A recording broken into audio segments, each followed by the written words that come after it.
Hello, ladies and gentlemen. Welcome to the show. This is my outlook for gold, the price of gold and silver, and even Bitcoin for the next year going into 2021. And I'm going to explain to you guys why this is very hard to predict the price in 2021 of gold and silver, and why it could be a bumpy ride of the up and down in the price. And I'm going to try to explain to you guys carefully the reasons why. First off, how does money get into the general economy? And what's the effects of quantitative easing and also the stimulus and monetary policy that the central bank's been doing? What effect is that going to have on gold?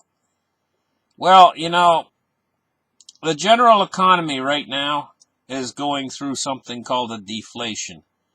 Now, I'll explain to you guys the reason why the general economy is going through this great deflation. It's because banks, when they make a loan to people, it doesn't matter if it's a business or if it's a personal loan, this is the most potent method of money creation that there is.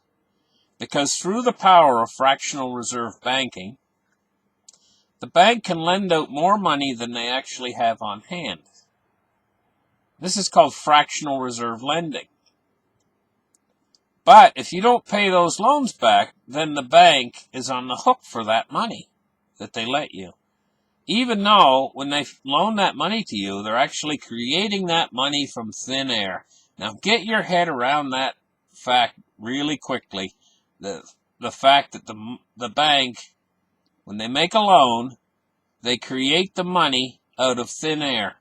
The money does not exist. And it's the same way with your credit card. When you use your credit card to make a purchase, say $100, and you put it on your credit card, that money springs into existence. The credit card companies have the same power as the fractional reserve banking system. That money did not exist before the loan was made to you of $100. Now you owe it back to them, but the credit card company now has that loan on their books. They have to write it on their books that, hey, you borrowed $100. If they don't get that money back, now they're on the hook for it, even though they created it from thin air, from nothing.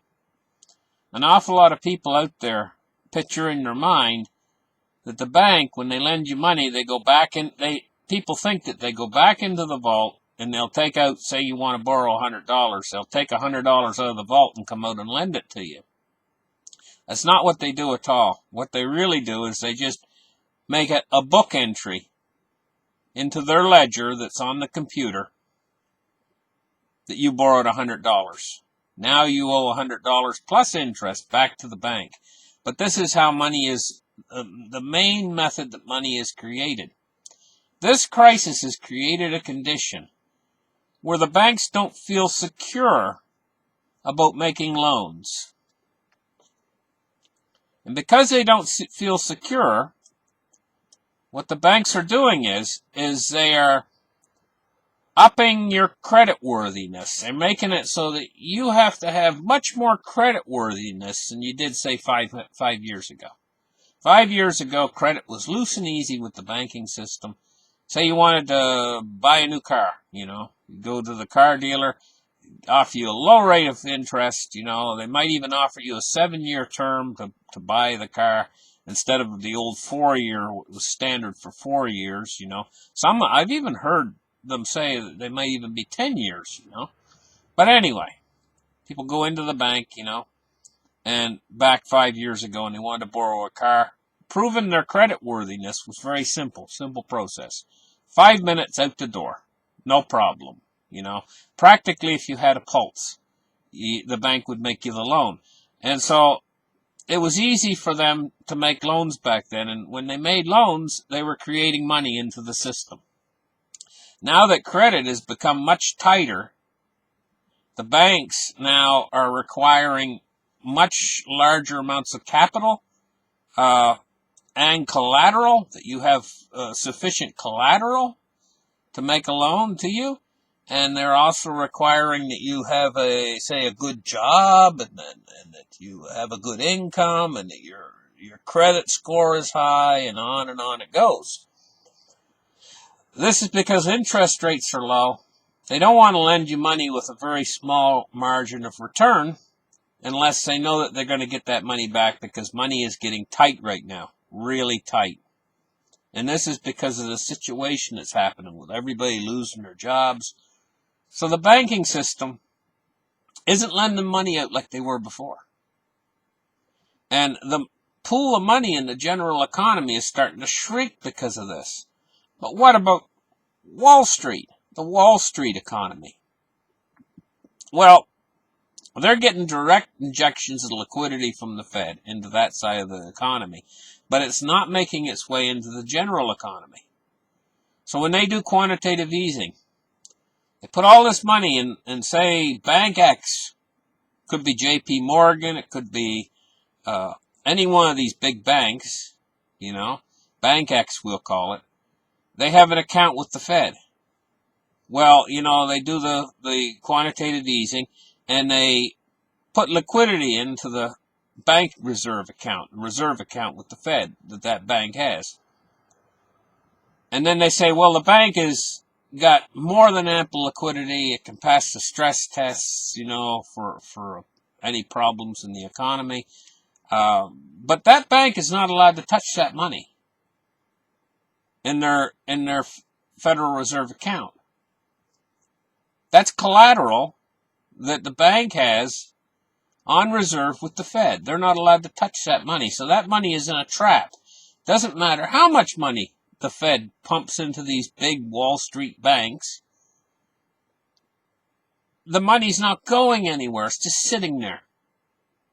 So it gets fatter and fatter and fatter.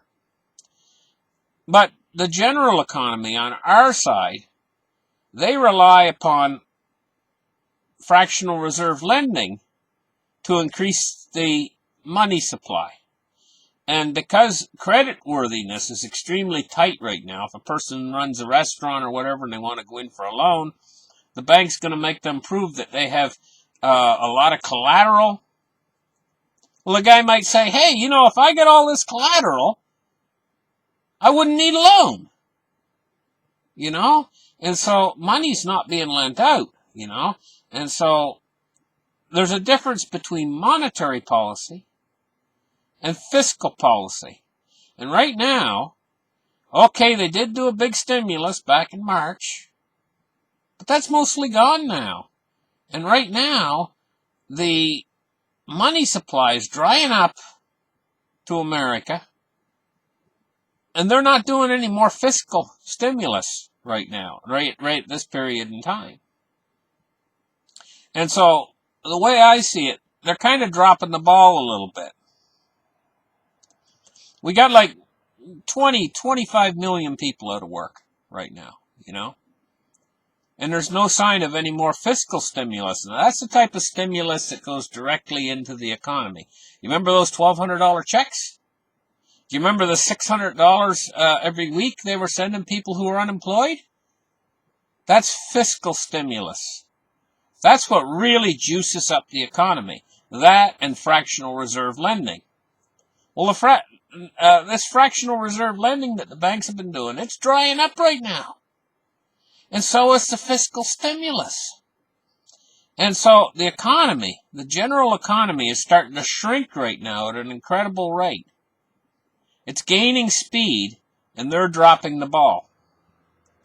This could have a profoundly negative effect upon the price of gold, silver, the stock market, everything. Because as the deflation increases exponentially within the economy, it's going to start to have a profound effect upon the people out there.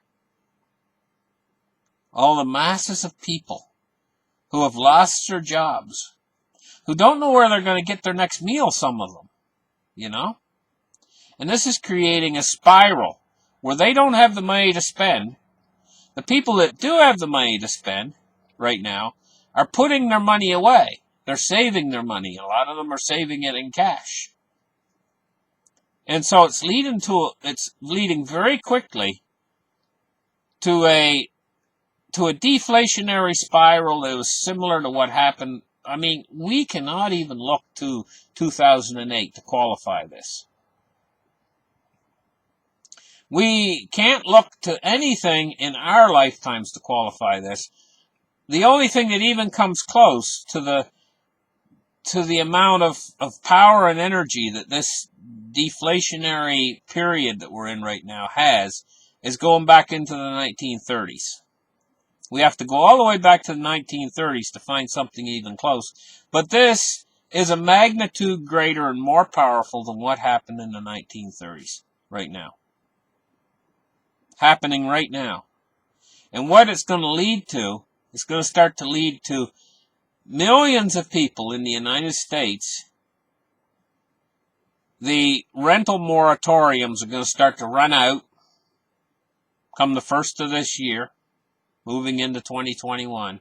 It's going to lead to many, many people being pushed out of their homes onto the street. More people than the system can possibly handle.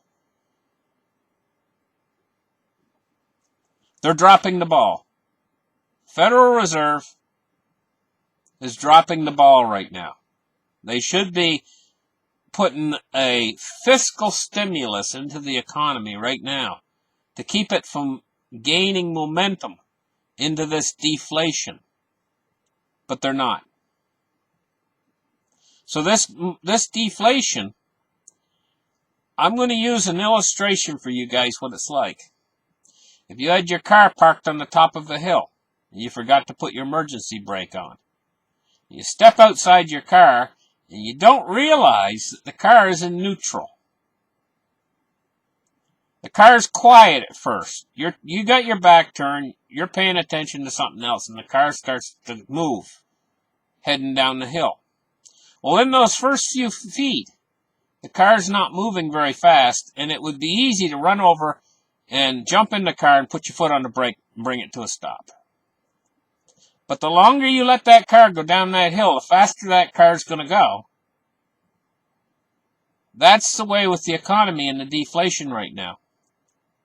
Right now, it's only moderate. It's just beginning. But it's going to pick up speed. And they're not doing anything about it. They're sitting on their hands. Because they can't find any bipartisan support for anything right now. Both sides are in basically almost what I would call a war between each other. They're not getting anything done.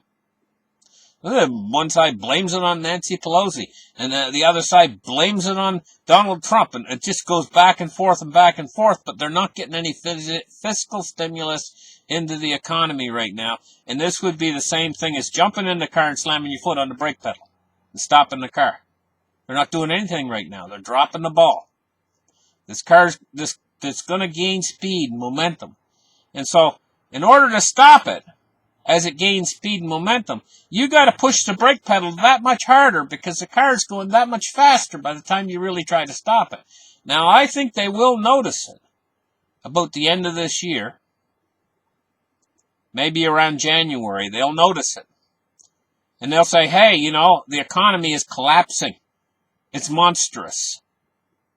But by that point in time, because they've waited a couple months from where we are right now, it's going to be going so fast that it's going to require, in my estimation, probably a minimum of $5 trillion to slam the brake pedal on, stop it. Because it's going to have gained that much speed and momentum. So here's what's happening is, during this period in time, while the economy is deflating, gold and silver right now are almost crested, I think, in price. And the same thing with Bitcoin. When this deflation starts to hit in this next few months and it starts to become apparent and obvious, we're going to see a fall off in the stock market. This is what I think is going to happen. And we're going to see a fall in the price of gold, silver, and cryptocurrencies. We're also going to see very possibly social unrest begin. With all these people that are going to start to, hey, be kicked out. The moratoriums have ended. They're 5 months back on their rent. They can't pay this. They can't pay that. They're out on the street. They're going to be mad as hornets. The economy's going to collapse. There's going to be too many people to deal with. Millions. Across the United States, it could be as many as 10 million people suddenly in the wintertime are being pushed or evicted out of their homes. They can't pay the rent. They don't have any money for food and everything else. They're going to be screaming in the street. The government then is going to take notice and they're going to say, hey, you know what? The stock market's crashing. Oh my gosh. Gold and silver prices are falling. Oil prices are falling. Everything's falling. And then they're going to panic. They're not panicking now because everything's stable. Then the government's going to panic. And they're going to say, what are we going to do? What are we going to do? We got to do fiscal stimulus. It's going to suddenly occur to them. But it's going to take a lot. It's going to take major amounts. And once that is decided upon, once it actually happens, once the government comes out with that fiscal stimulus, then we're going to see everything turn around. Stock market will turn around. Gold and silver prices will turn around. Cryptocurrency will turn around. And then we're in for a boom. As long as that fiscal stimulus lasts. And guys, I think it's going to be big. And I think this time, it's going to be permanent. I think that central bank digital currencies are going to come out. And they're not going to be a bad thing for cryptocurrencies. The central bank digital currencies are going to make Bitcoin. They're going to make the cryptocurrencies. They are going to be the factor that finally puts cryptocurrency on the map. Because, for one thing, they're going to be a teaching tool for the people on how to use cryptocurrencies. And the second part of it is, it's going to be unlimited money creation at that point. They're going to be the dollar. The central bank digital currency is going to be the same as the respective currency for each individual country. And so in the United States, the new cryptocurrency, central bank digital currency, is going to be the dollar in digital form, created by the Fed in unlimited quantities. And once they put this in place, once they give people all of these wallets, all across America, quite literally, possibly hundreds of thousands, if not millions, of these digital wallets. And once they start sending people money in these digital wallets, well, these people can't survive then without that. And the reason why they're going to have to put this in place and put it in place fast is because these people are not, there's going to be no other hope for them. The people that need this support, they're going to be put out of their home because they don't own their home and they're 6 months back, rent is due, and on it goes. You just can't have 20 million people hitting the streets in the United States of America, homeless, suddenly, without some sort of a catastrophe happening. Where are they going to even put all these people? The logistics involved in all this is unfathomable.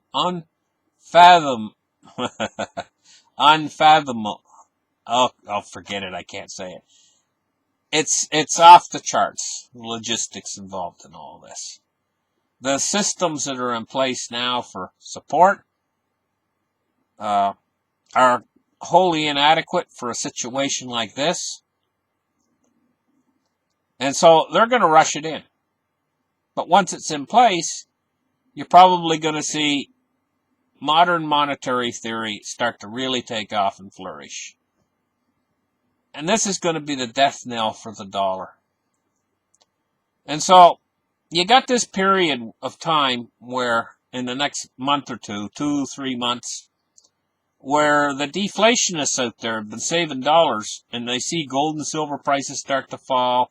They see oil prices start to fall, the stock market start to fall, and they're going to say to themselves, oh, haven't I been really smart? storing my dollars away from myself, you know? What they don't realize is this is going to lead to the unlimited money creation phase. So, I think Mike Maloney said this best years ago. He called it the roller coaster crash. And why it's a roller coaster is first it goes down and then it goes up. Right now we're on the period going down. And while we're going down, it's going to be really rough, I think, on gold and silver and cryptos. Very soon. I think it's coming very soon. And that rough period is going to lead to a change in reaction from the central banks. It's going to lead to tremendous money printing, which is going to send the price up. So I'll give you guys an example of what I think I see coming. I think I see possibly as low as maybe $7,000 Bitcoin coming. And gold prices possibly as low as $1,500. You know, and $15 silver again, you know, coming. And at the worst of this. And the stock market falling off as low as 18,000. When we're at the worst of this, what's coming? Maybe in sometime around January or so, in around that area, you know.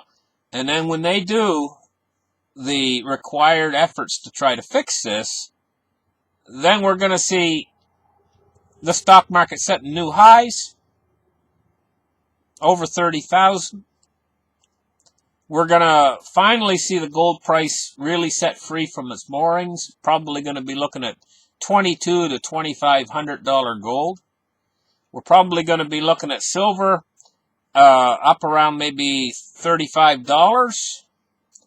We're going to be looking at Bitcoin going to maybe 25, 30,000. I think you're getting the point. But only after the central banks relent and actually start to support the people through fiscal policy. I think in a way this is going to kind of teach them a lesson not to drop the ball again. I think this crisis, when it really manifests itself in around January or February, I think it's going to be so bad that it's going to terrify them a little bit. The powers that are in place, the powers that be, I think it's going to terrify them a little bit. I think the people are going to be so, the people are not just going to sit still and take this. I think the riots that we saw back, a few months back, where they were burning cities and stuff, are probably pale in comparison to what things will start to happen when you get 20 million people that have been used to a certain way of life. They've been used to all their life never having to go hungry. And you get masses of these people suddenly being seriously affected by this crisis that's ongoing right now, that you're going to see a lot of things happen very quickly.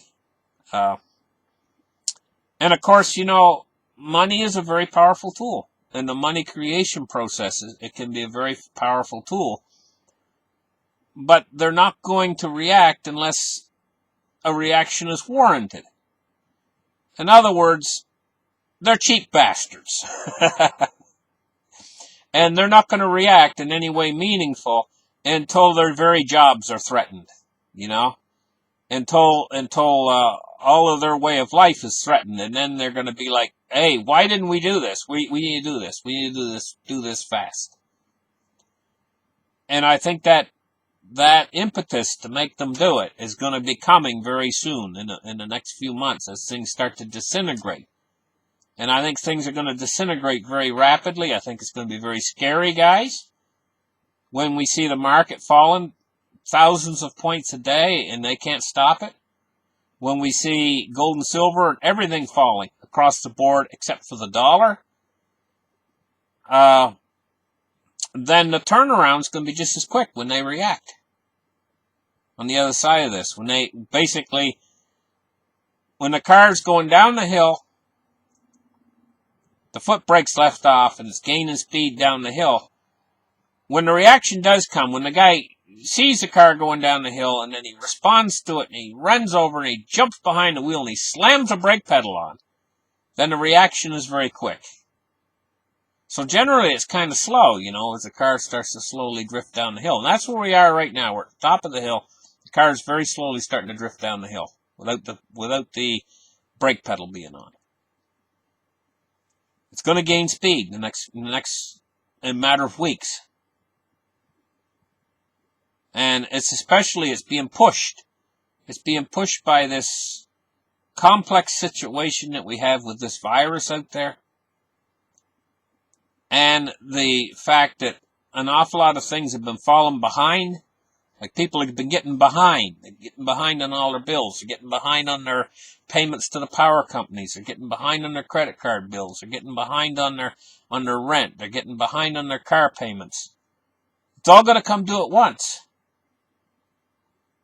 For months of going behind. People have been managing. They've been using a little bit of savings that they have, But all this is going to strike at once in this very dark, bleak winter we got coming. And so, to say where gold is going to go is a very difficult task, but I think it's going to go down before it goes back up. So for a person that's bought in holding physical, whatever you do, guys, don't sell it when the price goes down. Don't get scared and sell it if you've got cryptocurrency, gold and silver, because the moment you sell it, that's when you've taken your loss, because it's going to go back up again. They're not going to let this continue. It's like the car going down the hill. The guy jumps in, puts his foot on the brake. Why does he do that? Because if he lets the car continue down the hill, the car's going to smash into a house and burn in flames. And that's the way with the economy.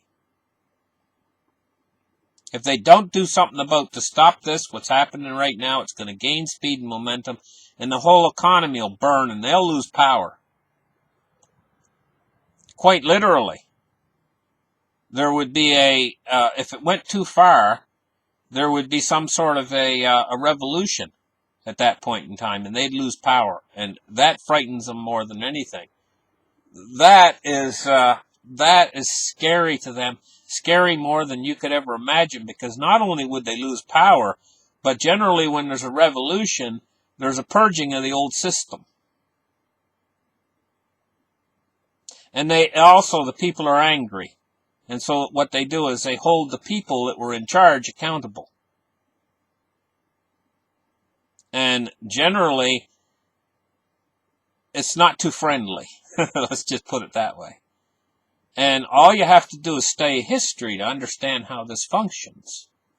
So I think that these weak, sniveling, pathetic, cowardly political structure that we have in place doesn't want to have to face the havoc, the retribution of the havoc that they've created. And so I think they will print unlimited amounts of money to avoid that scenario at all costs. Okay, guys, thank you for listening. There's what you have it, basically what I think is going to happen with gold and silver this year. Practically a playbook. Don't be disappointed when you see the prices go down on these asset classes, because I think they're going to bounce right back. So at some point, probably around mid-year. You got to be patient, guys. You got to see this thing through. And I think you're going to be amply rewarded, because I think ultimately the money creation is never going to stop. And we might go through several of these pulses where they try to stop it, but then they have to come in even bigger and bolder and brighter than ever before to restore things to a resemblance of normal. Give me a thumbs up, and we'll catch you guys in the next show. Bye-bye.